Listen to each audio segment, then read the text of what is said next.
بسم اللہ الرحمن الرحیم۔ السلام علیکم۔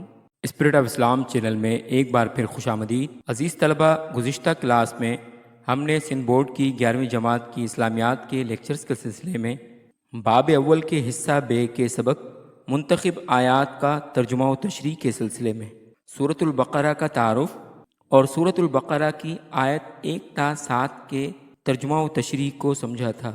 آج کی کلاس میں ہم اس سبق کے تفصیلی سوالات کے جوابات، مختصر سوالات کے جوابات اور کثیر الانتخابی سوالات کے جوابات کو سمجھیں گے۔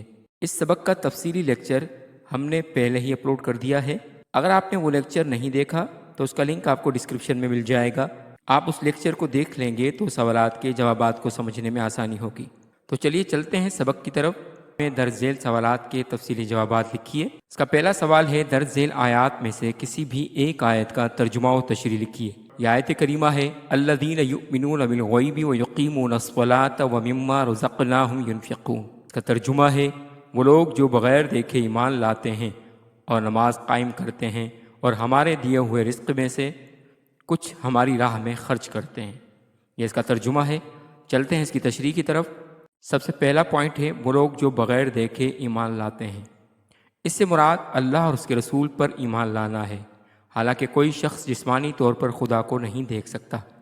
اس میں ایمان کی اہمیت پر زور دیا گیا ہے، جو صرف ٹھوس ثبوت کی بجائے ثبوت اور استدلال کی بنیاد پر ہے۔ اس آیت کریمہ کا دوسرا نقطہ ہے، نماز قائم کرو۔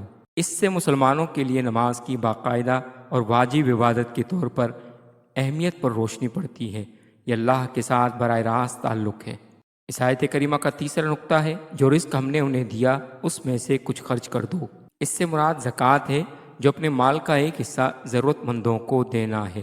یہ کمیونٹی کے ساتھ یعنی برادری کے ساتھ اپنے وسائل کا اشتراک کرنے کی اہمیت پر زور دیتا ہے۔ عزیز طلبہ، اسی طرح چلتے ہیں دوسری آیت کی تشریح کی طرف۔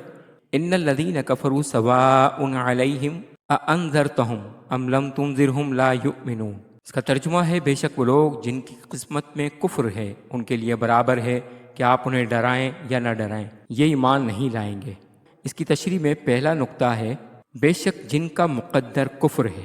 اس سے مراد وہ لوگ ہیں جنہوں نے پہلے ہی اللہ اور اس کے رسول کا انکار کرنے کا شعوری فیصلہ کر لیا ہے۔ اس آیت کریمہ کا دوسرا نقطہ ہے، تم انہیں خبردار کرو یا نہ کرو، ان کے لیے برابر ہے۔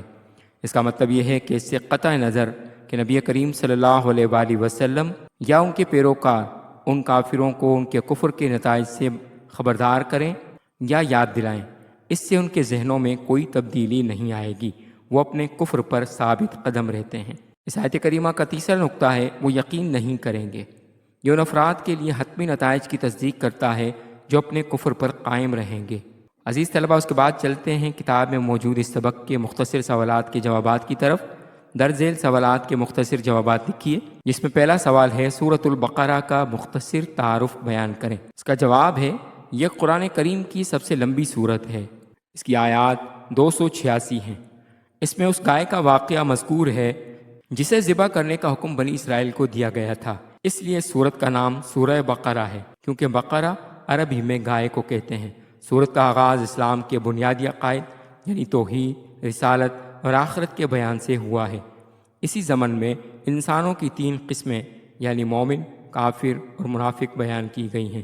پھر حضرت آدم علیہ السلام کی تخلیق کا واقعہ بیان فرمایا گیا ہے تاکہ انسان کو اپنی پیدائش کا مقصد معلوم ہو۔ اس کے بعد آیات کے ایک طویل سلسلے میں بنیادی طور پر خطاب یہودیوں سے ہے، جو بڑی تعداد میں مدینہ منورہ کے آس پاس آباد تھے۔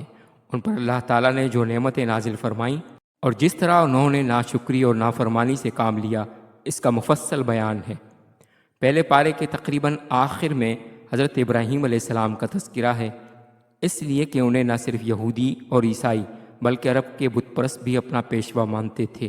ان سب کو یاد دلایا گیا ہے کہ وہ خالص توحید کے قائل تھے اور انہوں نے کبھی کسی قسم کے شرک کو گوارا نہیں کیا۔ اسی ضمن میں بیت اللہ کی تعمیر اور اسے قبلہ بنانے کا موضوع زیر بحث آیا ہے۔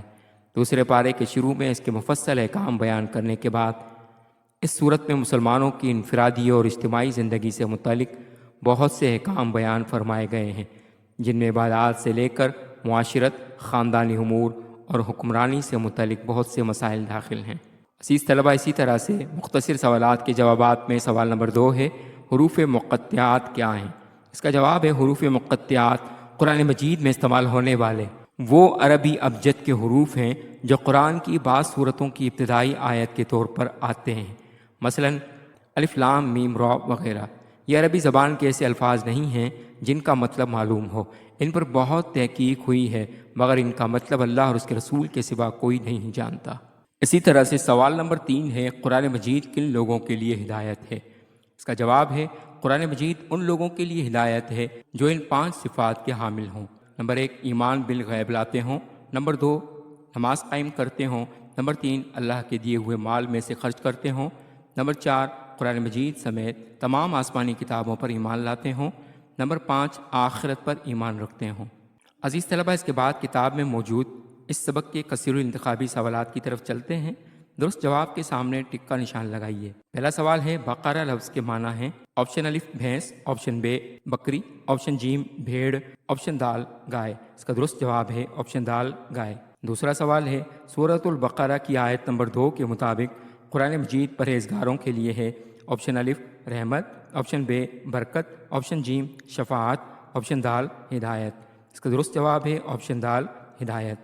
تیسرا سوال ہے، ان لوگوں کے کانوں اور دلوں پر مہر اور آنکھوں پر پردہ ہے؟ آپشن الف گناہگار، آپشن بے کافر، آپشن جیم منافقین، آپشن دال مشرکین۔ اس کا درست جواب ہے آپشن بے کافر۔ عزیز طلبہ، امید ہے کہ آپ کو آج کا لیکچر پسند آیا ہوگا۔ اگر آپ کو لیکچر پسند آیا تو چینل کو سبسکرائب کر لیجئے اور بیل آئیکن کو بھی دبا لیجئے تاکہ آپ کو آئندہ بھی اس طرح کے مزید لیکچرز ملتے رہیں۔ ملتے ہیں اگلے لیکچر میں، تب تک والسلام علیکم ورحمۃ اللہ وبرکاتہ۔